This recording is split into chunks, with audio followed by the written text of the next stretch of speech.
अस्सलाम वालेकुम स्टूडेंट। उम्मीद है कि आप सब खैरियत से होंगे। आज का जो हमारा लेक्चर है, ठीक है, वो है डाटा वेयर हाउसिंग। सबसे पहले डाटा वेयर हाउस होता क्या है, ठीक है, और इसकी ज़रूरत क्यों पेश आती है। सबसे पहले हम इंट्रोडक्शन इसका करेंगे, ठीक है, और उसमें हम यही डिस्कस करेंगे कि जी क्यों डाटा डाटा वेयर हाउस होता है क्या और इसकी ज़रूरत क्यों पेश आती है। बेसिक तौर पर डाटा वेयर हाउस अगर बाय डेफिनेशन देखा जाए तो क्या होता है कि it is the collection of databases, ठीक है, जिसके अंदर ये सिंपली सी इसकी डेफिनेशन है कि जी डाटा वेयर हाउस एक ऐसी जगह, ठीक है, या एक ऐसा सॉफ्टवेयर होता है जिसके अंदर कई और डाटाबेसेस जो होते हैं वो पड़े हुए होते हैं। मोस्टली डाटा वेयर हाउस को यूज़ करने का मेन पर्पज़ क्या होता है कि लोग जो होते हैं वो डाटा वेयर हाउस को डिसीजन पर्पज़ के लिए यूज़ करते हैं। अब डिसीजन पर्पज़ के लिए क्या होता है, फॉर एग्जांपल अगर कोई ऑर्गेनाइजेशन है, ठीक है, और वो ऑर्गेनाइजेशन क्या करती है कि अगर वो कई प्रोडक्ट्स जो है वो प्रोड्यूस कर रही है, ठीक है, लेकिन जब ज़ाहिर है वो प्रोडक्ट प्रोड्यूस करेगी तो उसके पास कोई ना कोई डाटा होगा, ठीक है, उस प्रोडक्ट्स के रिलेटेड। तो वो डाटा क्या करता है कि वो डाटा जो होता है वो जब कस्टमर वगैरह कोई भी, यानी कि उसके ऑर्गेनाइजेशन से, ठीक है, लोग प्रोडक्ट्स वगैरह ख़रीदते हैं तो वो क्या करते हैं कि जी वो अपना डाटा जो होता है वो उसको एक जगह पे इकट्ठा शुरू कर रखना शुरू कर देते हैं कि जी जिस तरह फॉर एग्जांपल कोई भी एक सिंपल ऑर्गेनाइजेशन या कोई भी एक कह लें कि आप अगर मंथली, ठीक है, घर का खर्च वगैरह चलाते हो तो आप ये देखते हो कि जी घर की इनकम कितनी है और हमारा खर्चा कितना हो रहा है, यानी इसके एक्सपेंसेस जो है वो घर के कितने हैं। तो इन चीज़ों को कैलकुलेट करने के लिए हम क्या करते हैं कि हम जो करते हैं कि जी वो सारे महीने का हम उसके एक्सपेंसेस को इकट्ठा करते हैं, ठीक है, और अपनी इनपुट और आउटपुट के लिहाज से देखते हैं कि जी हमारी आमदन कितनी है और हमारा खर्चा कितना हो गया। तो इसी तरह ऑर्गेनाइजेशन भी क्या करती हैं कि वो अपने मेंटेन करने के लिए अपने स्टॉक को, या वो कह लें कि अपनी प्रोडक्ट्स को मेंटेन करने के लिए वो अपना कस्टमर्स का डाटा, ठीक है, उसके बाद वो प्रोडक्ट्स का डाटा कौन कौन सी प्रोडक्ट्स वो बिल्ड कर रहे हैं, इसका डाटा वो अपने पास रखते जाते हैं। अच्छा, अब ये डाटा बेस जो उन्होंने, अब डाटा जो अपने पास रखा हुआ होता है, ठीक है, अब वो किस तरह इनके काम आ सकता है। इसकी रीज़न क्या होती है कि फॉर एग्जांपल अब पाकिस्तान है, ठीक है, पाकिस्तान में लोग क्या करते हैं कि जी लोग सर्दियों में जो है वो मोटे कपड़े खरीदते हैं, ठीक है, जबकि गर्मियों में वो क्या करते हैं कि वो कुछ जो है वो पतले कपड़े या बारीक कपड़े पहनते हैं, ठीक है। अब एक दफ़ा तो उन्होंने चलो देख लिया, लेकिन अब देखना उन्होंने ये है कि जी अगले साल उन्होंने देखना है कि जी अब ये सर्दियाँ आ गई हैं, हमने वो क्या करते हैं कि वो अपना डाटा वेयर हाउस जहाँ पे उन्होंने अपना डाटा रखा हुआ होता है वो वहाँ से डाटा को एक्सट्रैक्ट करके देखते हैं कि जी अच्छा जी पिछली दफ़ा हमारी सर्दियों में सेल क्या हुई थी, तो उसके मुताबिक फिर वो क्या करते हैं कि वो अपने प्रोडक्ट्स जो होते हैं वो लॉन्च करते हैं। यहाँ पे आपकी बुक में भी उन्होंने एक सिंपल सी एग्जांपल दी है वॉलमार्ट, ठीक है, कंपनी की, कि जी वॉलमार्ट वाले क्या करते हैं कि जी वो एक सैलाब आता है, ठीक है, सैलाब में अब देखते हैं कि जी सैलाब गुजरने के बाद वो ये देखते हैं कि जी लोगों को किन किन चीज़ों की ज़रूरत पड़ी थी, ठीक है, पहले सैलाब आया था तो लोगों को किन किन चीज़ों की ज़रूरत पड़ी थी, और अब अगर सैलाब आता है तो लोगों को किन किन चीज़ों की ज़रूरत पड़ती, तो उसमें उन्होंने देखा था कि मोस्टली लोगों को लाइट्स वगैरह की, ठीक है, और उसके बाद बियर्स वगैरह की, इस तरह की जितनी भी चीज़ें थी उन्होंने क्या किया था कि उन्होंने वो चीज़ें जो थी अपने पास स्टॉक में रख ली थी, ताकि कि ये चीज़ या कोई भी आफत आने के बाद लोगों को जिस चीज़ की ज़रूरत पड़े हम वो चीज़ उनको मुहैया कर सके। तो डाटा वेयर हाउस बेसिक तौर पर ये डिसीजन करने में मदद देता है किसी भी ऑर्गेनाइजेशन को या किसी भी कंपनी को, क्योंकि उनके पास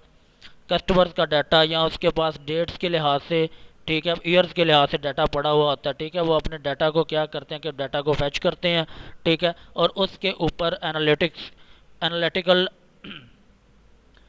कैलकुलेशन करते हैं कि जी क्या चीज़ है जो कि हमें इस दफ़ा ये करनी चाहिए, या हमारे जो कस्टमर्स हैं या उनको किस चीज़ की रिक्वायरमेंट है, या मार्केट के अंदर कौन कौन सी चीज़ें हैं जो कि आजकल मार्केट के अंदर बहुत ज़्यादा इन है। ठीक है, वो तो इन्हीं चीज़ों को देखते हुए वो क्या करते हैं कि डाटा वेयर हाउस से लोग वो डाटा वेयर हाउस से डाटा एक्सट्रैक्ट करते हैं और उसके मुताबिक अपने प्रोडक्ट्स को वो लॉन्च करना शुरू कर देते हैं। क्योंकि ये फिर एक डिसीजन, अब वो ये भी देखते हैं कि जी फॉर एग्जांपल डिसीजन मेकिंग में ये किस तरह मददगार हो सकती है।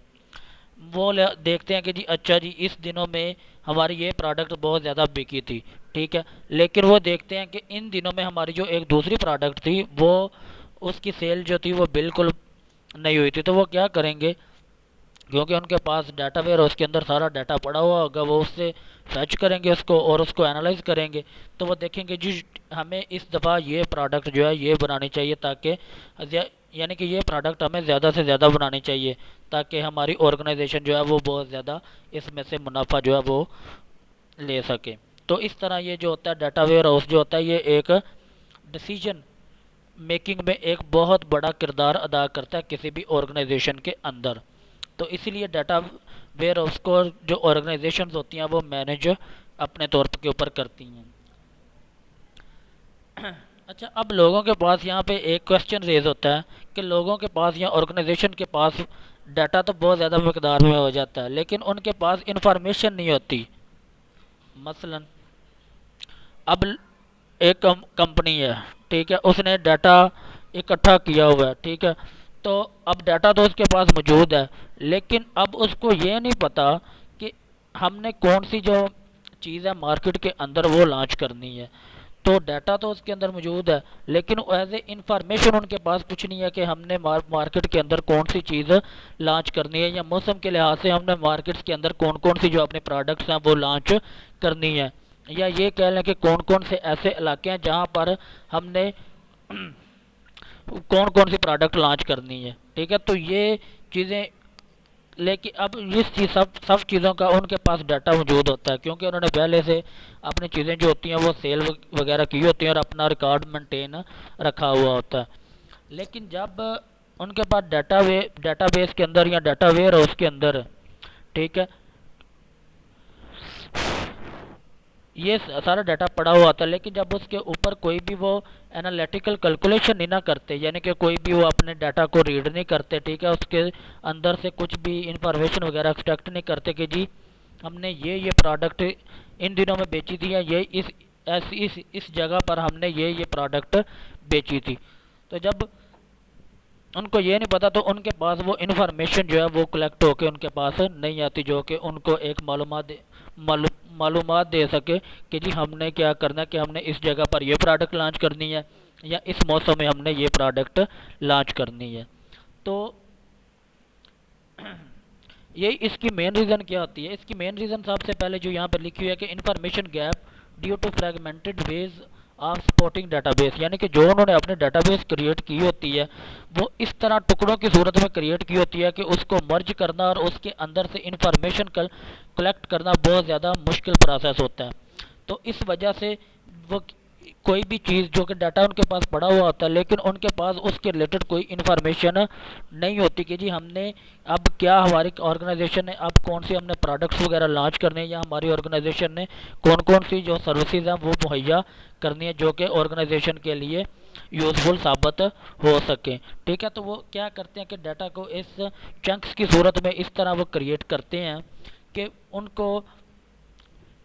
उनका जो डाटाबेस होता है वो उनको किसी भी, कह लें कि किसी भी चीज़ के बारे में इंफॉर्मेशन देने से वो कासिर होता है। अगर तो वो डाटा जो हो वो एक ही सूरत में एक ही जगह पे इकट्ठा किया हुआ हो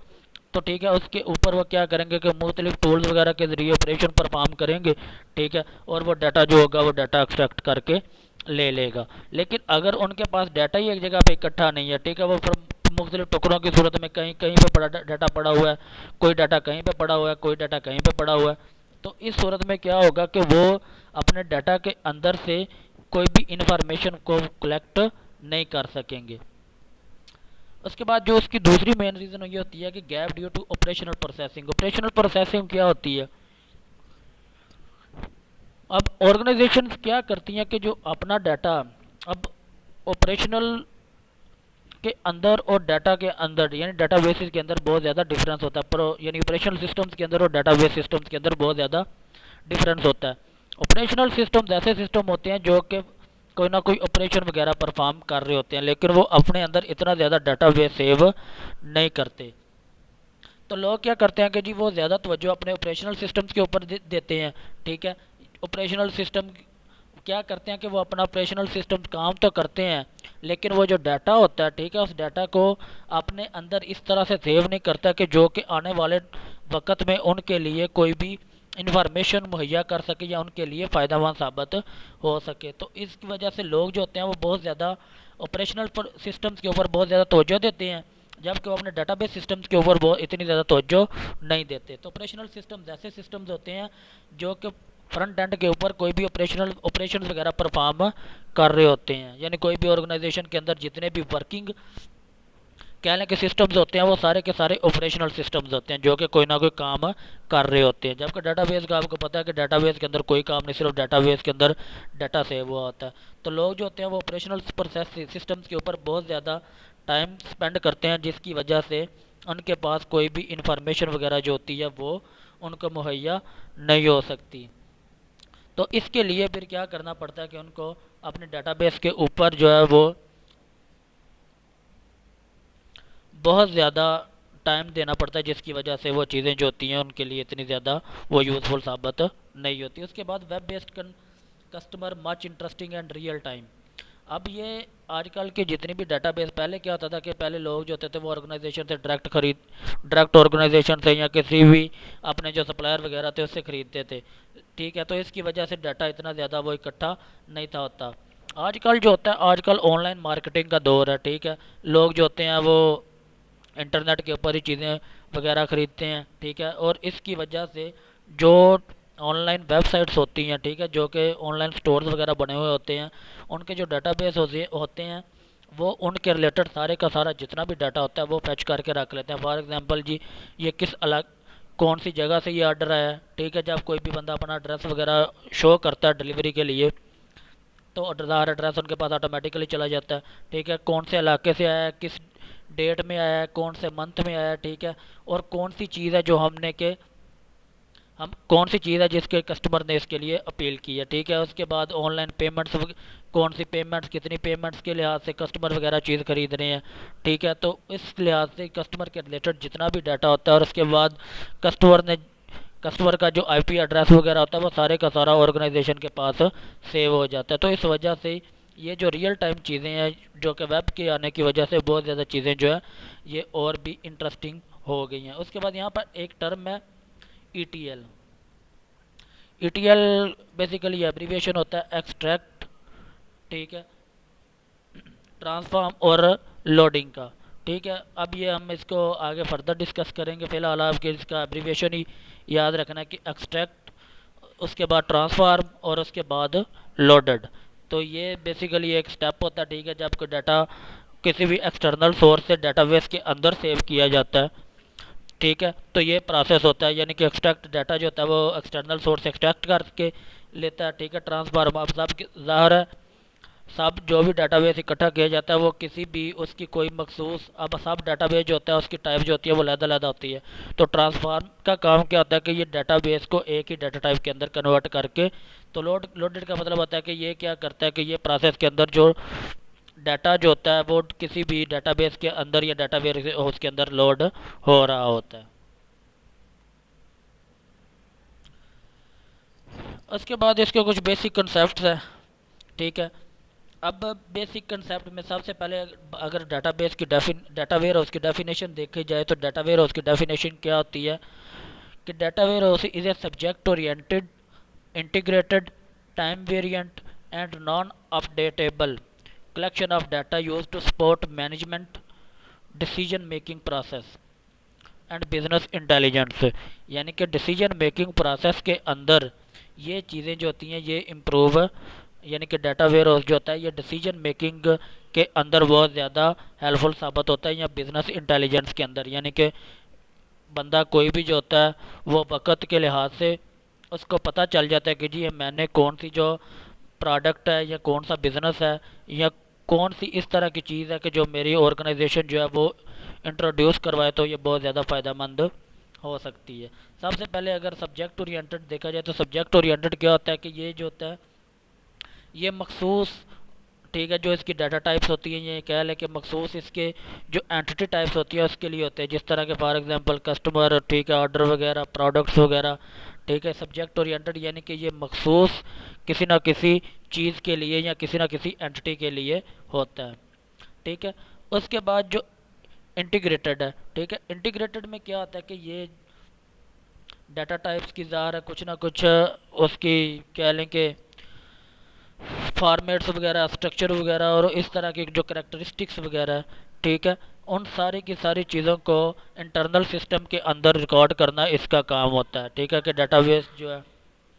ठीक है, यानी कि जितनी भी डाटा टाइप्स के रिलेटेड, डाटा के रिलेटेड हो जितनी भी चीज़ें होती हैं, ठीक है, उसको डिफ़ाइन करना इसका काम होता है। यानी कि ये हर चीज़ का, हर तरह का जो डाटा होता है उसको एक्सट्रैक्ट करके किसी भी ऑर्गेनाइजेशन से वो अपने अंदर उसको फैच कर सकता है। उसके बाद टाइम वेरिएंट। टाइम वेरिएंट क्या होता है कि वो वक़्त के लिहाज से वक़्त के लिहाज से आपको डिसीजन करने में मदद देता है, ठीक है। यानी कि आपको जो जिस तरह की भी चीज़ है, ठीक है, आपको ये पता चल रहा है कि जी कौन कौन सा ट्रेंड चल रहा है, कौन कौन सी जो चेंजिंग्स वगैरह आ रही हैं, ठीक है, मार्केट के अंदर या इस तरह की चीज़ों के अंदर, ठीक है, प्रोडक्ट्स के अंदर। तो वो क्या करता है कि वो आपको एक डिसीजन मेकिंग देता है कि जी इस टाइम पे ये चीज़ जो है ये चेंजिंग आ रही है, ये मार्केट के अंदर चीज़ जो है ये बहुत ज़्यादा जो इसकी सेल वगैरह ये मार्केट के अंदर बहुत ज़्यादा चीज़ इन है। तो ये टाइम वेरिएंट यानी टाइम के लिहाज से आपको डिसीजन करने में मदद देता है कि किस टाइम पे कौन सी चीज़ जो है वो मार्केट के अंदर वो इन है। उसके बाद ये नॉन अपडेटेबल है। ये डाटा जो होता है ये डाटा वेयर अपडेटेबल नहीं होता, ठीक है, एक लॉन्ग ड्यूरेशन के बाद ये अपडेट होता है। अब इसका ये होता है कि ये अपडेट जो होता है ये आपका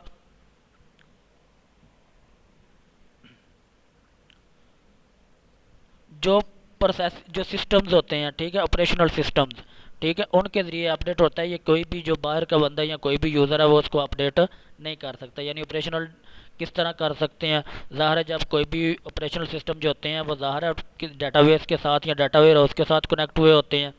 जब उनके अंदर कोई भी वो अपने अंदर डाटा वगैरह को सेव रखते हैं तो वो सारे का सारा डाटा जो होता है वो ज़ाहिर है वो अब टाइम के लिहाज से टाइम एडजस्टमेंट वो खुद करनी होती है कि वीकली डाटा हमारे पास सेव हो या उसके बाद मंथली सेव हो या ईयरली सेव हो। अगर वो वीकली लगाई होगी तो एक वीक के बाद वो क्या होगा कि जितना भी आपके ऑपरेशनल सिस्टम के अंदर डाटा पड़ा हुआ होगा वो ऑटोमेटिकली क्या होगा कि वो आपके डाटाबेस के अंदर वो इन हो जाएगा। तो ये डाटा वेयर हाउस की जो मेन 4 टर्म्स हैं, ठीक है, ये इस चीज़ को डिफ़ाइन करती हैं कि डाटा वेयर हाउस क्या होता है। ये डाटा वेयर हाउस को डिफ़ाइन करती हैं कि ये किस तरह काम करता है और ये क्या चीज़ है। उसके बाद ब्रीफ हिस्ट्री है, ठीक है। ब्रीफ ब्रीफ हिस्ट्री में देखेंगे कि जी हम किस तरह जो डाटा वेयर हाउस है, ठीक है, इसकी हमें ज़रूरत पेश आई या ये किन किन चीज़ों मरहलों से होता हुआ ये अपने जो एडवांसमेंट है उसकी तरफ ये पहुँचा है। सबसे पहले जो है वह इम्प्रूव टेक्नोलॉजी। ज़ाहिर है जैसे जैसे टेक्नोलॉजी इम्प्रूव होती गई, ठीक है, तो इम्प्रूव होने की वजह से कुछ इस तरह के सिस्टम वगैरह या इस तरह के सॉफ्टवेयर वगैरह डेवलप हो गए, ठीक है, जिस तरह के रिलेशनल डाटाबेस मैनेजमेंट सिस्टम है और बहुत से मैनेजमेंट सिस्टम्स हैं, ठीक है। और उनकी वजह से आने की वजह से जो था कि इसकी जो डाटा वेयर हाउस है, ठीक है, ये कुछ चीज़ें थी, ये इन टूल्स ने बहुत ज़्यादा मदद फराम किया, ठीक है, डाटाबेस को यानी डाटा वेयर हाउस को क्रिएशन में और डाटा वेयर हाउस को एक स्टेबल फॉर्म में रखने के लिए। उसके बाद एमरजेंस ऑफ एंड यूज़र्स, ठीक है, जैसे जैसे लोगों के पास कंप्यूटर की फैसिलिटी आना शुरू हो गई, ठीक है, तो एंड यूज़र जो थे किसी भी ऑर्गेनाइजेशन के वो बढ़ना शुरू हो गए। तो उनके एंड यूज़र क्या होता है कि इस्तेमाल करता है, इसकी मैं अगर सिंपल सी मिसाल दूँ, गूगल एक बहुत बड़ी ऑर्गेनाइजेशन है, ठीक है। अब गूगल ने अपना जो डाटा है वो दुनिया के मुख्तलिफ सर्वर्स में रखा हुआ है, ठीक है, और बहुत बड़े बड़े सर्वर्स में रखा हुआ है, ठीक है। अब गूगल को अपना डाटा रखने की ज़रूरत पेश क्यों आई, क्योंकि उसको पता चल लग रहा था कि बहुत ज़्यादा लोग जो है वो मेरी तरफ अट्रैक्ट हो रहे हैं। जो भी इंफॉर्मेशन वगैरह किसी भी तरह की उनको इन्फॉर्मेशन वगैरह चाहिए होती है वो गूगल को सर्च करते हैं और इन्फॉर्मेशन ले लेते हैं। तो इस वजह से जैसे जैसे एंड यूज़र बढ़ते चले गए तो डाटा को स्टोर रखने के लिए डाटा वेयर हाउसिंग की ज़रूरत बहुत ज़्यादा पेश आई। उसके बाद एडवांसेस इन हार्डवेयर। एक तो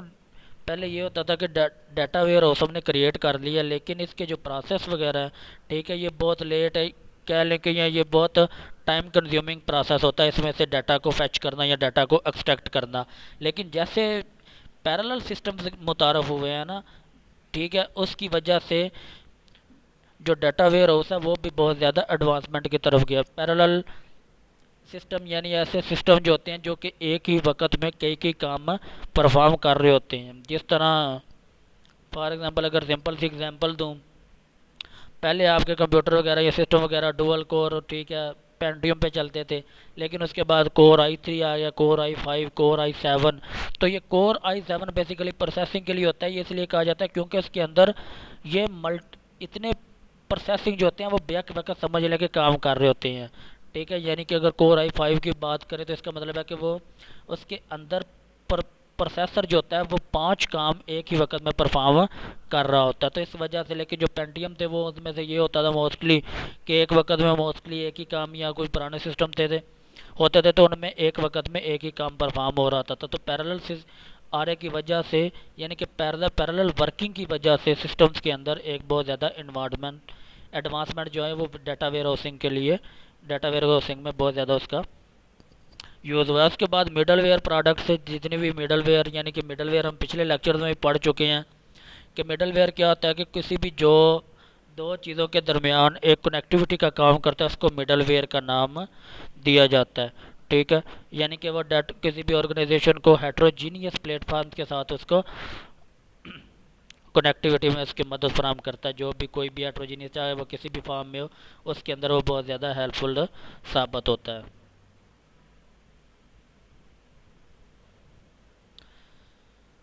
अच्छा जी, उसके बाद need for data ware house. Data की वेयर हाउसिंग की ज़रूरत क्यों पेश आई? अब सबसे पहले जो इसका पॉइंट है वो है कंपनी वाइड व्यू। अब सबसे पहले क्या होता था कि कंपनी के अंदर फॉर एग्जांपल अगर कोई ऑर्गेनाइजेशन है, ठीक है, उसके अंदर मुख्तलिफ डिपार्टमेंट्स वर्क कर रहे हैं। अब हर डिपार्टमेंट क्या करता था कि वो अपने रिलेटेड जो डाटा होता था वो अपने डिपार्टमेंट के अंदर ही सेव करता था। तो कोई भी जो बंदा या कोई भी जो दूसरे डिपार्टमेंट का या उस डाटा को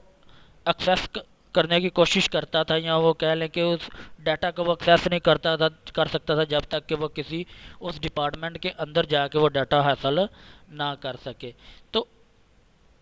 इस चीज़ को मद्देनज़र रखते हुए कि ज़ाहिर है अब ये जो डाटा था, ठीक है, ये पूरी कंपनी को रिप्रेजेंट नहीं था करता, क्योंकि डिपार्टमेंट वाइज जो डाटा पड़ा हुआ था ऑर्गेनाइजेशन के अंदर, ठीक है, तो वो इस तरह की बहुत ज़्यादा मुश्किलात पेश आती थी। तो उसकी वजह से डाटा जो होता था, क्योंकि मोस्टली वो जो सिस्टम्स होते थे वो ऑपरेशनल वर्किंग कर रहे होते थे, ठीक है, यानी कि वर्किंग परफॉर्म कर रहे होते थे। अगर फॉर एग्जांपल एक बंदे के पास कंप्यूटर है, ठीक है, और वो अकाउंटिंग के डिपार्टमेंट में है, ठीक है, तो उसके पास जो कंप्यूटर है, ठीक है, वो अकाउंटिंग का उसके ऊपर काम भी करता है, ठीक है, और उसके अंदर डाटा भी सेव करता है, यानी कि ज़ाहिर है अपना डाटा जो भी होता है उसके अंदर वो सेव करता है। अब जो काम कर रहा है वो तो हो गया उसका ऑपरेशनल सिस्टम नोयत का, क्योंकि ऑपरेशन वगैरह परफॉर्म करने होते हैं उसने डाटा के ऊपर, ठीक है, या कोई कुछ भी ऑर्गेनाइजेशन के और डाटा के ऊपर उसने ऑपरेशन परफॉर्म करने होते हैं। तो इस वजह से वो एक तो ये था कि वो एज ए इंफॉर्मेशन सिस्टम हमारे लिए नहीं था बन सकता, जो कि ऑर्गेनाइजेशन के लिए कोई भी डाटा वगैरह या कोई भी इंफॉर्मेशन ऑर्गेनाइजेशन को प्रोवाइड कर सके। तो इसके लिए फिर उन्होंने क्या किया था कि अगर उन्होंने देखा था कि जी अगर हमने एक कंपनी वाइड व्यू देखना है, यानी कि पूरी कंपनी में हमने देखना है कि कौन कौन सी चीज़ है, कौन कौन सा डिपार्टमेंट है, कौन कौन से लोग उसके अंदर क्या क्या वर्क परफॉर्म कर रहे हैं, और क्या क्या वर्क जो है वो परफॉर्म हो गए हैं, क्या वर्किंग रह गई है, ठीक है। इस पूरी कंपनी का व्यू देखने के लिए डाटा वेयर हाउस की ज़रूरत पेश है, क्योंकि वो क्या करते थे कि सारे डिपार्टमेंट को एक बैक एंड पे डाटा वेयर हाउस के साथ कनेक्ट किया होता था। जो भी डिपार्टमेंट वर्क करता था, ठीक है, या कोई भी रिकॉर्ड अपने पास रखता था, वो रिकॉर्ड जो होता था वो डाटा वेयर हाउस के पास चला जाता था, जिसकी वजह से कोई भी बंदा जो होता था वो डाटा वेयर हाउस से एक्सेस करके वो क्या कर सकता था कि उस जितना भी उसको डाटा चाहिए या जिसके रिलेटेड भी उसको डाटा चाहिए होता था वो वहाँ से डाटा फैच कर लेता था। उसके बाद need separate operational and information system. ठीक है, वही बात रिपीट हो रही है कि ऑपरेशनल और इंफॉर्मेशन सिस्टम दे जो होते हैं उसकी अलग अलग ज़रूरत होती है। ठीक है, ऑपरेशनल सिस्टम क्योंकि उन्होंने सिर्फ ऑपरेशन परफॉर्म करने होते हैं और वो इतना ज़्यादा डाटा सेव नहीं कर सकते। ठीक है, तो उसकी वजह से वो एज ए हम उसको एज ए डाटा बेस के तौर पर कोई भी ऑपरेशनल सिस्टम को सेव या यूज़ नहीं कर सकते। तो लिहाजा हमें क्या ज़रूरत पड़ी थी कि ये ज़रूरत पैदा हुई कि जी हमारे जो ऑपरेशनल सिस्टम है वो अलहदा होने चाहिए और इंफॉर्मेशन सिस्टम जो है वो अलहदा होने चाहिए। तो इस वजह से उन्होंने क्या किया था कि डाटा वेयर हाउस की एक जो टर्म है वो इंट्रोड्यूस करवाई कि जी जो डाटा होगा आपका वो डाटा वेयर हाउस के अंदर पड़ा होगा, आप उसके अंदर मुख्तलिफ़ किस्म की इंफॉर्मेशन वगैरह कलेक्ट कर सकते हैं। जबकि जो ऑपरेशनल सिस्टम है वो अपना ऑपरेशनल जो वर्क है वो परफॉर्म करते रहे, वो एज ए डाटा बेस के अंदर उनकी ज़रूरत पेश ना आए। उसके बाद डाटा वेयर हाउस आर्किटेक्चर है। अब इसके अंदर हम डिस्कस करेंगे कि डाटा वेयर हाउस का आर्किटेक्चर क्या होता है। इसके अंदर मुख्तलिफ़ किस्म की चीज़ें हैं। सबसे पहले हम इस चीज़ों को डिस्कस करते हैं। 3 टाइप्स के इसके तकरीबन स्ट्रक्चर हैं जो हम इसके अंदर रीड करेंगे। सबसे पहले जो डाटा वेयर हाउस आर्किटेक्चर है, सबसे पहले जो इसका टाइप है independent data mart warehousing. अच्छा जी, इंडिपेंडेंट डाटा वेयर हाउसिंग के कुछ स्टेप्स हैं ठीक है, जिनको फॉलो करते हुए हम क्या कर सकते हैं कि इसके अंदर ये इसको क्रिएट कर सकते हैं। सबसे पहले हम देखते हैं कि इंडिपेंडेंट डाटा क्यों कहा जाता है। इसकी मेन रीज़न ये होती है कि डाटा वेयर हाउस के अंदर जो मुख्तलिफ़ तरह के डाटा बेसिस पड़े हुए होते हैं, ठीक है, तो वो जो होते हैं वो एक दूसरे के ऊपर डिपेंड नहीं करते। ठीक है, जिस तरह यहाँ पे सिंपल आपको पिक्चर में भी नज़र आ रहा है। ठीक है, कि कोई भी जो डाटा मार्ट है कोई भी, ठीक है, डाटा मार्ट यहाँ पे लिखा हुआ है, इसको हम फर्दर एक्सप्लेन करते हैं। ठीक है, ये सारे जो हैं ये एक दूसरे के साथ किसी भी तौर इंटरकनेक्टेड नहीं है। तो इसकी वजह से ये चूँकि ये सारे अपना काम जो होते हैं वो अलग अलग परफॉर्म करते हैं। ठीक है, और अपना जो भी वर्क होता है या जो भी आउटपुट होती है उसको यहाँ पे डिलीवर करते हैं। ठीक है, अपने रिलेटेड फॉर एग्जांपल ये अकाउंट्स डिपार्टमेंट का डाटाबेस पड़ा हुआ है, ये HR डिपार्टमेंट का पड़ा हुआ है। ठीक है, ये कह लें कि दूसरी जो इन्वेंट्री सेल डिपार्टमेंट है वहाँ पर, यानी सबका जो डाटाबेस है वो अलग अलग, हालांकि है ये भी डाटा वेयर हाउस ही, लेकिन ये चूँकि अलग अलग पड़ा हुआ है तो इस वजह से इसको इंडिपेंडेंट डाटा मार्ट का नाम दिया जाता है। इसमें डाटा इंडिपेंडेंट में क्या होता है कि data extract from various sources. सबसे पहले क्या किया जाता है कि डाटा जो होता है वो किसी भी सोर्सेज से, किसी भी आउट सोर्सेज से, इंटरनल या एक्सटर्नल सोर्सेज से वो डाटा क्या किया जाता है, फैच किया जाता है।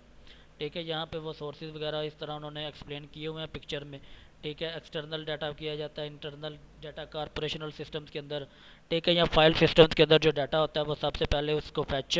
किया जाता है। ठीक है, यानी कि जो डाटा होता है उसको किसी भी एक्सटर्नल या इंटरनल ऑर्गेनाइजेशन से या डिपार्टमेंट से उसको कलेक्ट किया जाता है। Data is transformed and integrated before load. ठीक है, जिस तरह मैंने पीछे एक आपको टर्म बताई थी ETL। ठीक है, ETL में जो टी जो होता है वो ट्रांसफॉर्म को यानी कि रिप्रेजेंट करता है। तो ट्रांसफॉर्म क्या करती है कि वो तमाम जितनी भी किस्म की जो बाहर से ज़ाहिर है, यहाँ से जब अलग अलग जगहों से डाटा कलेक्ट करेंगे तो ज़ाहिर है वो उस डाटा के अंदर बहुत ज़्यादा डिफरेंस होगा। एक तो उनकी डाटा टाइप सेम नहीं होंगी। ठीक है, उसके बाद यानी कि ज़ाहिर है मुख्तलिफ डाटा बेस या मुख्तलिफ टूल्स के अंदर वो बना हुआ है। ठीक है, तो उसके लिए वो अलग अलग जो होगा वो प्रोसीजर होगा सब के लिए। तो वो क्या करता है कि वो उस डाटाबेस को जो ट्रांसफॉर्म है वो एक ऐसी फॉर्म में कन्वर्ट करता है कि जो जिसके अंदर सारे का सारा डाटाबेस जो होता है वो एक ही टाइप्स में आ जाता है, यानी उसकी डाटा टाइप्स भी एक ही किस्म की हो जाती हैं। ठीक है, और उसके बाद उसकी एंटिटीज़ वगैरह जो भी उसके अंदर परफॉर्म जो भी चीज़ें पड़ी होती हैं वो सारी की सारी एक ही तरह की या एक ही कह लें कि डाटा टाइप्स के अंदर वो हो जाती हैं, कन्वर्ट हो जाती हैं। ठीक है, फिर उसको क्या किया जाता है कि यहाँ पे डाटा मार्ट के अंदर लोड कर दिया जाता है। Data ware set of distinct databases. ठीक है, तो यहाँ पे हालांकि ये भी मैंने आपको पहले बताया कि ये एक डाटाबेस है। ठीक है, यहाँ पे लेकिन इसके अंदर चूँकि सब डाटाबेस जो हैं वो अलग अलग पड़े हुए हैं। ठीक है, तो इसी वजह से वो क्या कह रहा है कि ये जो चीज़ें हैं ये अलग अलग जो डाटाबेस है इसके अंदर ये पड़ी हुई हैं। User access query language and analytical tools, यानी कुछ यूज़र क्या कर सकता है क्वेरीज लैंग्वेज जिस तरह SQL वगैरह। ठीक है। इसको यूज़ करते हुए वो डाटा को फैच कर सकता है, या कुछ जो टूल्स होते हैं, ठीक है, जो कि फ्रंट एंड के तौर पर एप्लीकेशन टूल्स होते हैं, एप्लीकेशन प्रोग्राम्स होते हैं, उसको यूज़ करते हुए वो उसको फैच कर सकता है। अब डाटा जो होता है वो डाटाबेस के अंदर जो होता है वो ये नहीं होता कि जी अपडेटेबल फॉर्म में होता है, जिस तरह हमने पीछे पहले भी देखा था। डाटा जो होता है वो वीकली, मंथली या ईयरली जो होता है वो डाटाबेस के अंदर जो होता है वो परफॉर्म होता है, ठीक है। यानी कि जैसे जैसे चीज़ों की, जैसे जैसे किसी भी ऑर्गेनाइजेशन के लोगों ने सेट किया होता है एज ए बैकअप के तौर पर, तो वो वैसे ही यहाँ पर डाटाबेस के अंदर वो सेव होता है।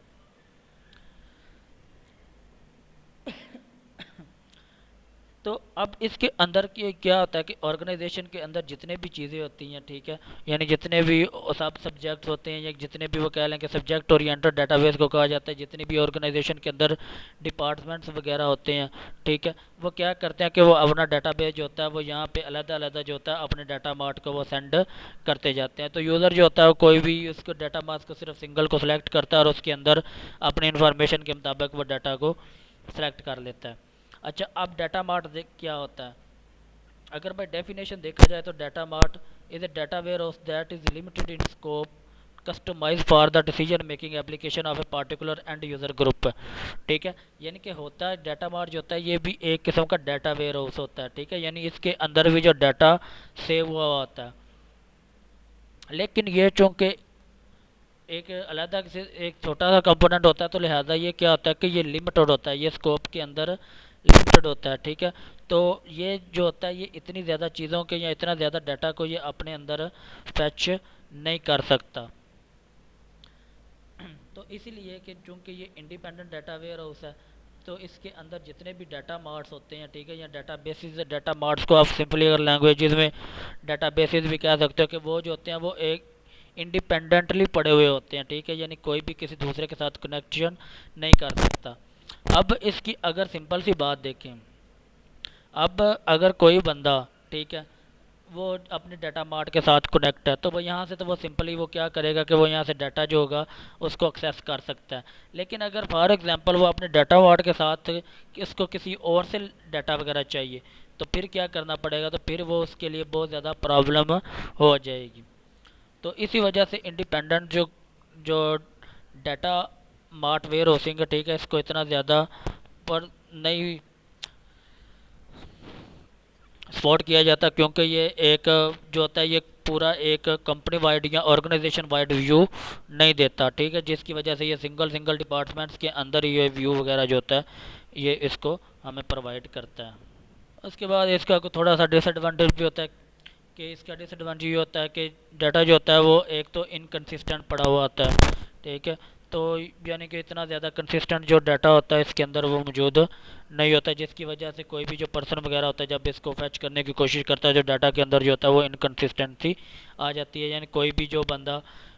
कोई भी ऑर्गेनाइजेशन के अंदर कोई दूसरे डाटा मार्ट को अपने डाटा मार्ट के अलावा किसी दूसरे डाटा मार्ट में से वो डाटा को एक्सेस करने की कोशिश करता है, तो उसके लिए डाटा जो होता है वो इनकन्सिस्टेंसी जो होती है वो क्रिएट हो जाती है। उसके बाद जो इंडिपेंडेंट डाटा वेयर हाउस है ये क्यों क्रिएट किए जाते हैं, मोस्टली ये इसलिए क्रिएट किए जाते हैं कि ये चूँकि शॉर्ट टर्म जो प्रोसेस होता है ऑर्गेनाइजेशन के अंदर ये उसको सपोर्ट करने के लिए बनाए जाते हैं। शॉर्ट टर्म जितने भी एक्सप्लेनेशन वगैरह, यानी कि कोई भी जो कोई ऑर्गेनाइजेशन जो छोटे छोटे प्रोजेक्ट्स वगैरह इनिशिएट करती है, ठीक है, ये उन चीज़ों को, क्योंकि इनके अंदर जो डाटा होता है वो बहुत ज़्यादा थोड़ा डाटा होता है, ठीक है, और ये इतनी ज़्यादा डिसीजन मेकिंग में भी ये हेल्पफुल नहीं होता, तो ये शॉर्ट टर्म डाटा होता है और ये सिर्फ शॉर्ट टर्म प्रोसेस को ही डिसीजन मेकिंग के अंदर ये प्रोवाइड करता है। तो इसके अलावा इसके कुछ लिमिटेशन है जिनके अंदर ही अंदर ये काम करता है, उसके अलावा ये काम नहीं कर सकता। तो इंडिपेंडेंट डाटा वेयर हाउस के अंदर जो डाटा पड़ा हुआ होता है या जो डाटा बेसिस पड़े हुए होते हैं वो सारे के सारे एक दूसरे से अलग अलग यानी इंडिपेंडेंटली एग्जिस्ट करते हैं और वो अपना अपना जो वर्क है उसको परफॉर्म करते हैं।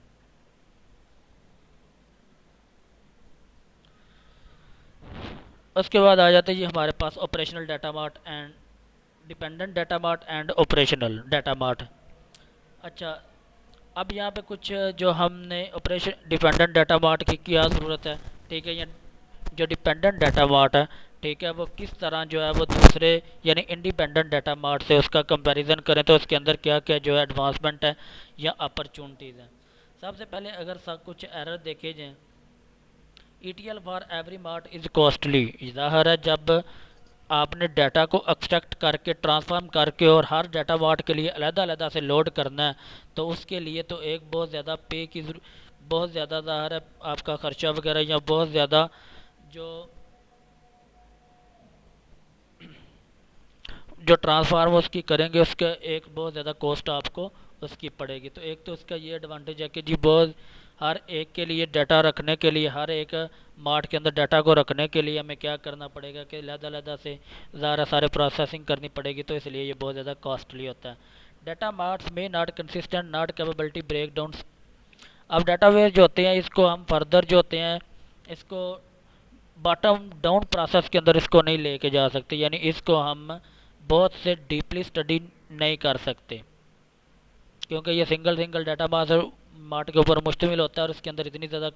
कैपेबिलिटी नहीं होती कि ये बहुत ज़्यादा डीपली हम इसको लर्न कर सकें या इसको वॉर्डली रीड कर सकें। उसके बाद स्केलिंग कॉस्ट। स्केलिंग कॉस्ट में ये होता है कि ज़ाहिर है अगर फॉर एग्जांपल आपको कोई एडवांस चीज़ें, ठीक है, ऑर्गेनाइजेशन के अंदर कोई भी एडवांस चीज़ें इस तरह की आ गई हैं कि जी आपका जो डाटा वेयर हाउस है आपको इसको अपडेट करना पड़ेगा। तो ये जो चूँकि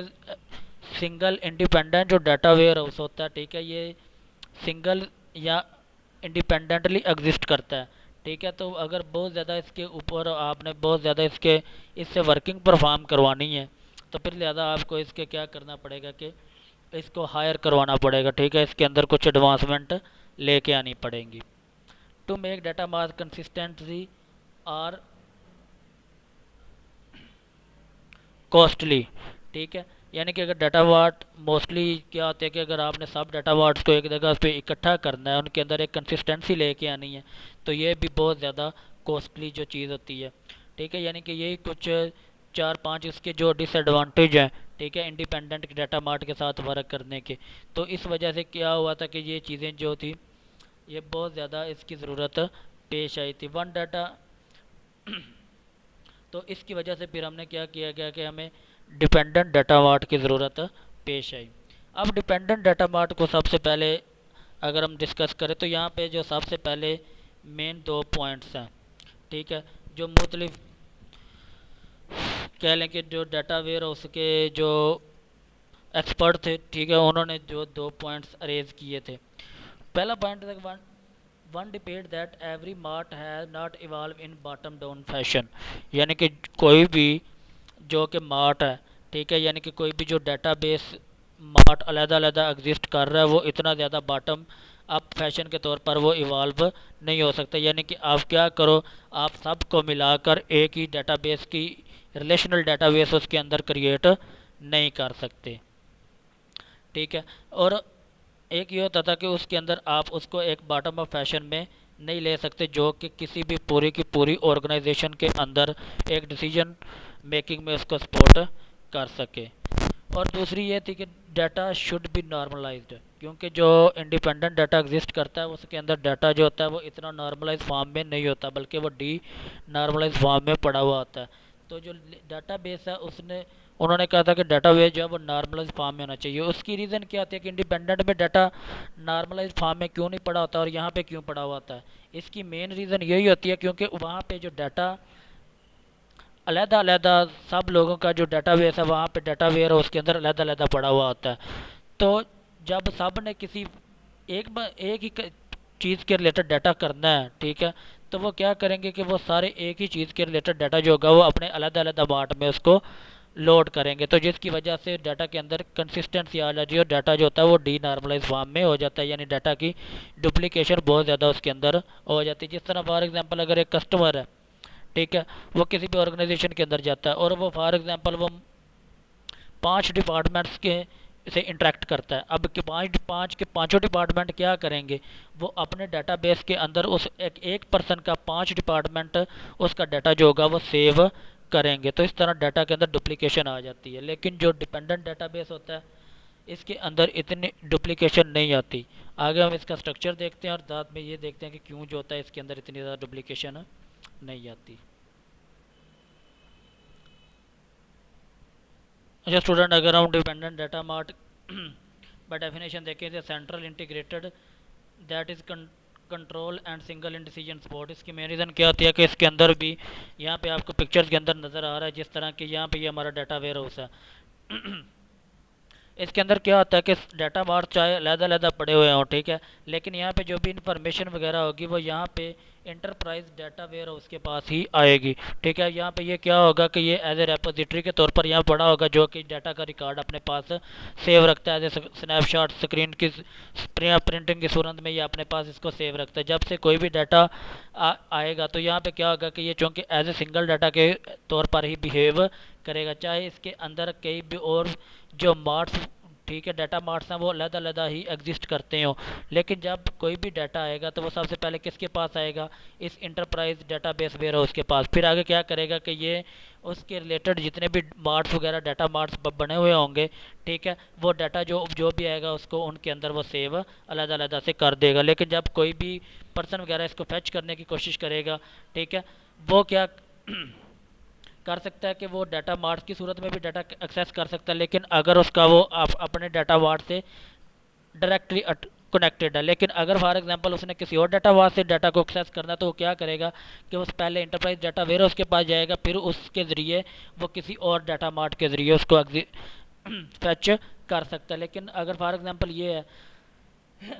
कोई भी पर्सन इस डाटा मार्ट के साथ अटैच है, लेकिन अगर उसने इस डाटा मार्ट का डाटा एक्सेस करना चाहता है तो वो क्या करता है, इसका तो वो डायरेक्टली खुद ही एक्सेस कर लेगा, लेकिन इसकी एक्सेस करने के लिए इसको क्या करना पड़ेगा कि वो इंटरप्राइज डाटा वेयर हाउस के पास जाएगा और ये इसको परमिशन अलाउ करेगा, जी आप इसके साथ इससे डाटा जो है वो एक्सेस कर सकते हैं। और दूसरे नंबर पर इसके अंदर जो नॉर्मलाइज फॉर्म जो नॉर्मलाइजेशन जो होती है वो बहुत ज़्यादा करेक्ट होती है। इसकी मेन रीज़न क्या होती है, क्योंकि जो भी डाटा यहाँ पे करेक्ट इसने एक्सेस करना है, फैच करना है इकट्ठा करके, तो वो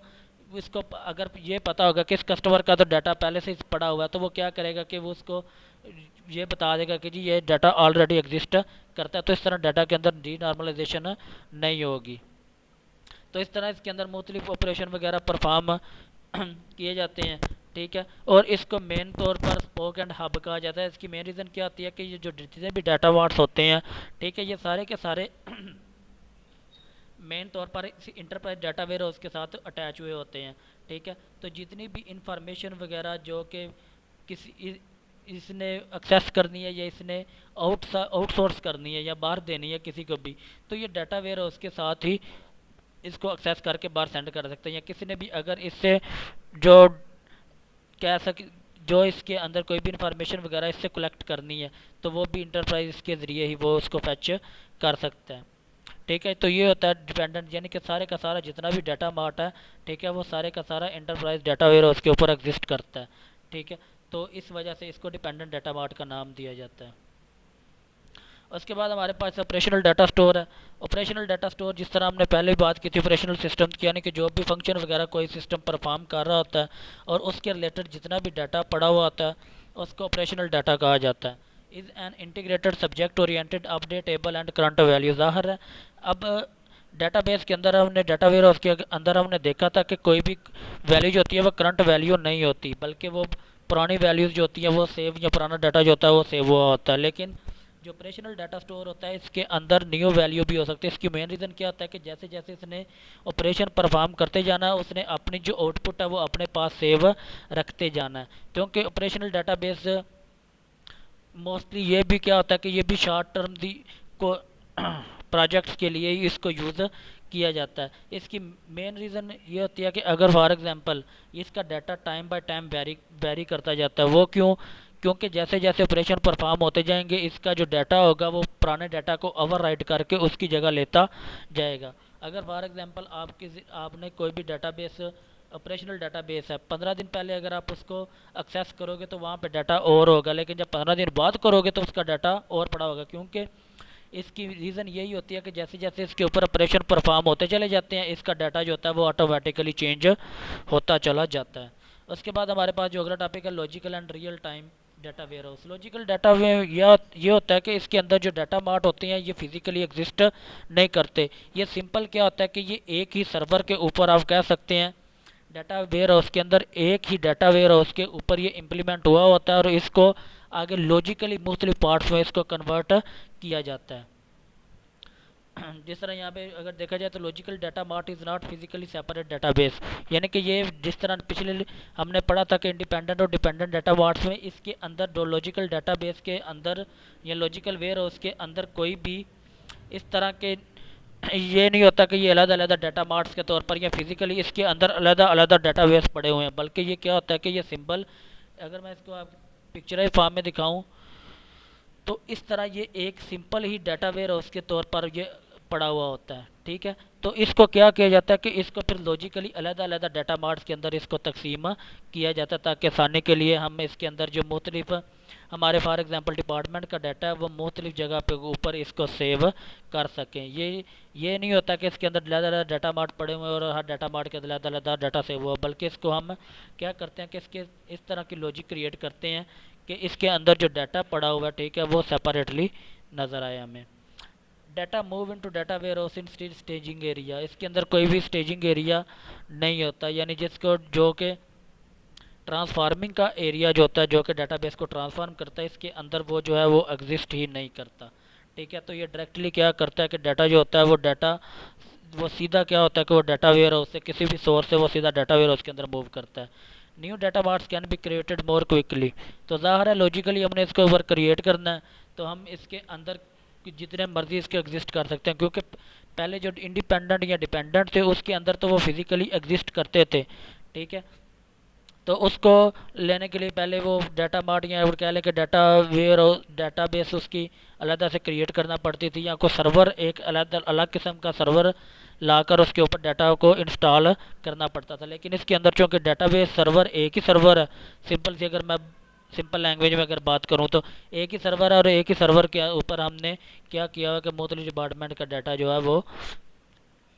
रखा हुआ है। Data marts always up to date, तो ज़ाहिर है इसके अंदर ये नहीं होता क्योंकि इसके अंदर सिंपली सिंगल डाटा ने एक्सेस करना होता है। तो जैसे जैसे डाटा एक्सेस करता जाता है ठीक है तो इसके रिलेटेड डाटा जो होता है उसके अंदर सेव होता चला जाता है। तो उसके जो डाटा मार्ट्स बने हुए होते हैं जो कि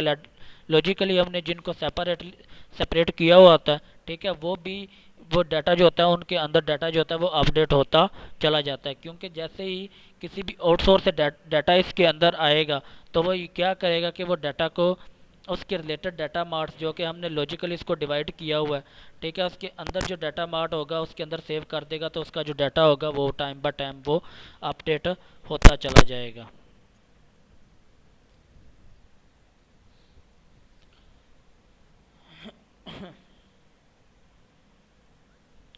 उसके बाद आ जाता है real time data ware house, means that data system decision boards and business real time pace of current picture of organisation. Real time में डाटा बेस की ये होता है कि फॉर एग्जांपल मैं ये देखना चाहता हूँ कि जी मेरे एक मंथ की ऑर्गेनाइजेशन के अंदर कौन सी जो कितनी इनपुट है ये और कितनी इनपुट हुई है कितनी आउटपुट हुई है। ठीक है, तो उसके लिए मुझे जो डाटाबेस रिक्वायर्ड होगा वो रियल टाइम डाटा होगा जो कि उसी टाइम के अंदर मुझे डिसीजन करके देगा जी इसके अंदर ये इनपुट हुई है ये आउटपुट हुई है। ठीक है, ये वर्क आपने परफॉर्म किया ये वर्क आपने परफॉर्म नहीं किया। तो रियल टाइम डाटाबेस बिल्कुल सेम उसी टाइम में यानी कि जो कि आपके राउंड अबाउट टाइम के अंदर आप उसको ऑर्गेनाइजेशन के डाटा को फैच करते चाहते हैं तो रियल टाइम जो डाटा होता है ये उसी को फैच करके आपको उसके डिसीजन मेकिंग में मदद प्रोवाइड करता है। फॉर एग्जांपल इसकी अगर मैं सिंपल सी एग्जांपल दूं, एक ऑर्गेनाइजेशन है ठीक है वो प्रोडक्ट सेल कर रही है। ठीक है, अब वो देखते हैं कि जी उन्होंने कहना है कि जी हमारी कौन सी प्रोडक्ट है जो सेल हो रही है। वो क्या करेंगे कि वो अपना पिछले 15 दिन का डाटा देखेंगे कि जी कितनी जो हमारी प्रोडक्ट्स है वो सेल हुई हैं। अच्छा जी पिछले 15 दिन में हमारी ये प्रोडक्ट्स जो हैं ये बहुत ज़्यादा सेल हुई हैं, यानी कि लोगों को इसकी बहुत ज़्यादा ज़रूरत है और लोग इसकी तरफ इंटेंड कर रहे हैं। तो वो लिहाजा फिर क्या करेंगे कि वो अपने उस प्रोडक्ट की जो जो मैन्युफैक्चरिंग होगी उसको वो तेज़ कर देंगे। तो इस तरह ये रियल टाइम जो डाटा होता है ये सेम टू सेम उसी टाइम के ऊपर ठीक है डिसीजन करने में बहुत ज़्यादा हेल्पफुल होता है। ये उसके लिए बहुत ज़्यादा उसकी बिलिंग कॉस्ट देख के, ठीक है, उसकी मैन्युफैक्चरिंग वगैरह, ठीक है, कस्टमर का ट्रेंड देख के वो क्या करता है कि डिसीजन करने में वो मदद प्रोवाइड करता है। उसके बाद आ जाता है 3 लेयर डाटा आर्किटेक्चर। ठीक है, अब 3 लेयर डाटा आर्किटेक्चर क्या होता है? अच्छा, इसके कुछ पॉइंट है। 3 लेयर डाटा आर्किटेक्चर में इस तरह के 3 लेयर्स, ठीक है, यानी कि फ्रंट, ये 3 लेयर्स के ऊपर ये डाटा मुश्तमिल होता है, जो कि 3 प्रोसेस से होता हुआ डाटाबेस के अंदर ये सेव होता है। तो पहले operational data store in operational system, यानी कि जो भी ऑपरेशनल डाटा होगा वो ऑपरेशनल सिस्टम्स के अंदर स्टोर होगा। ठीक है, यानी फॉर एग्जांपल अगर फ्रंट एंड के ऊपर कोई भी सिस्टम वगैरह काम कर रहा है, ठीक है, उसका डाटा उसके अंदर सेव होगा, वो ऑपरेशन परफॉर्म करता जाएगा और उसकी जो आउटपुट निकलती जाएगी वो वहीं पे सेव होती चली जाएगी। Reconcile data are detail current authority source for decision support. अब रिकनसाइल डाटा, ठीक है, ये इसका एक कह लें कि ये दरमियानी लेयर्स होती है। ठीक है, ये क्या करता है कि ये डाटा के अंदर डाटा की कह लें कि उसकी डिटेल वगैरह, ठीक है, और उसकी करंट पोजीशन क्या है और उसकी अथॉरिटी, यानी कि ये अथॉरिटी एक प्रोवाइड करता है जो कि डिसीजन सपोर्टिंग में मदद प्रोवाइड करती है किसी भी ऑर्गेनाइजेशन के अंदर। Drive data store in data marts, यानी जो भी डाटा वगैरह आपके पास पड़ा हुआ है, ठीक है, जो भी कह लें कि ऑपरेशनल सिस्टम से आना शुरू होगा, ठीक है, वो डाटा जो डाटाबेस के अंदर जिसने सेव होना है, ठीक है, वो ज़ाहिर है उसको ड्राइव डाटा का नाम देते हैं और वो डाटा मार्ट्स के अंदर सेव होता है। अच्छा, डाटा मार्ट्स को लेके आपने इतना ज़्यादा कंफ्यूज नहीं होना, ये सिंपल आप इसको ये समझ सकते हैं कि ये अलग अलग किस्म के डाटाबेसेस हो सकते हैं या अलग अलग पड़े ये सर्वर्स हो सकते हैं जिनके ऊपर के डाटाबेस सेव हो रहा है। उसके बाद है जी रोल ऑफ इंटरप्राइज डाटा। ठीक है, इंटरप्राइज डाटा का रोल क्या होता है? इसकी मेन रीज़न ये होती है कि डाटा के अंदर जितने ये प्रोवाइड करते हैं किसी भी ऑर्गेनाइजेशन का फुल फेस आप जिसको कह सकते हैं। ठीक है, ये पूरी की पूरी ऑर्गेनाइजेशन का डाटा प्रोवाइड करती है। तो role of enterprise data, enterprise में क्या होता है कि इसके अंदर ये डाटा आपको डिसीजन मेकिंग में बहुत ज़्यादा हेल्पफुल साबित होता है। अच्छा, आपको यही लग रहा है कि मैं बार बार डिसीजन मेकिंग कह रहा हूँ कि दरअसल जो डाटा वेयर हाउस है ये लोग बनाते इसलिए हैं अपना डाटा सेव करने के लिए, और वक्त आने पर उसकी जो जब ज़रूरत पड़े तो उससे वो इंफॉर्मेशन कलेक्ट करके वो अपने फ़ायदे के लिए उसको यूज़ कर सकें। ठीक है, तो इंटरप्राइज का जितना भी डाटा होगा वो एक डिसीजन मेकिंग में बहुत ज़्यादा हेल्पफुल परफॉर्म करता है, जो कि मुख्तलिफ़ चीज़ों के ऊपर उसके वक्त गुजरने के साथ साथ वो डिसीजन जो होते हैं वो चेंज भी होते चले जाते हैं। जैसे जैसे लोगों का ट्रेंड वगैरह चेंज होता चला जाता है, तो वैसे वैसे ये चीज़ें इंटरप्राइज का जो डाटा होता है, ठीक है, या जो डिसीजन मेकिंग होती है ये भी चेंज होती चली जाती है। Role of metadata, metadata अगर आपने पहले पढ़ा हो simple by data about data, तो ये बेसिकली क्या होता है कि जो डाटा के अंदर उसकी मुख्तलिफ प्रॉपर्टीज़ या क्वालिटीज़ होती हैं ये उसको डिफ़ाइन करता है। उसके बाद यहाँ पर डाटा के 3 मुख्तलिफ किस्में हैं। Operational Meta data, operational Meta data क्या होता है कि जो भी ऑपरेशनल डाटा होता है, ठीक है, ये उसकी जितनी भी प्रॉपर्टीज़ वगैरह जो होती हैं ये उसको डिफ़ाइन करता है कि डाटाबेस के अंदर ये कह लें कि ये as a external face use होता है। ठीक है, ये डाटाबेस का या डाटा वेयर हाउस का, क्योंकि इससे ऑपरेशन परफॉर्म होकर फिर डाटा जो होता है वो डाटाबेस के अंदर वो एग्जिस्ट करता है। उसके बाद enterprise Meta data, enterprise Meta data जिस तरह सिंपल हमने पढ़ा था कि डाटा वेयर हाउस, ठीक है, इंटरप्राइज डाटा वेयर हाउस या इंटरप्राइज मेटा डाटा, ये इसके रिलेटेड क्या होता है कि ये जितनी भी डाटा के रिलेटेड उसके ऊपर कॉन्सनट्रेट या ठीक है डाटा डेफिनेशन वगैरह जितनी भी होती हैं, ठीक है, ये उसको डाटा के रूल्स, ठीक है, उसके फॉर्मेट्स वगैरह को ये डिफ़ाइन करना या डाटा किस रिकॉर्ड रखना, ठीक है, कौन सा डाटा आया कौन सा डाटा गया है, इसके रिलेटेड जितना भी रिकॉर्ड होता है वो इंटरप्राइज मेटा डाटा उसके पास होता है। और डाटा मार्ट मेटा डाटा ऐसा डाटा होता है कि जो कि डाटाबेस के अंदर डाटा पड़ा हुआ होता है, ठीक है, और उसकी जितनी भी प्रॉपर्टीज़ वगैरह जो होती हैं वो उसको डिफ़ाइन करना मेटा डाटा का काम होता है।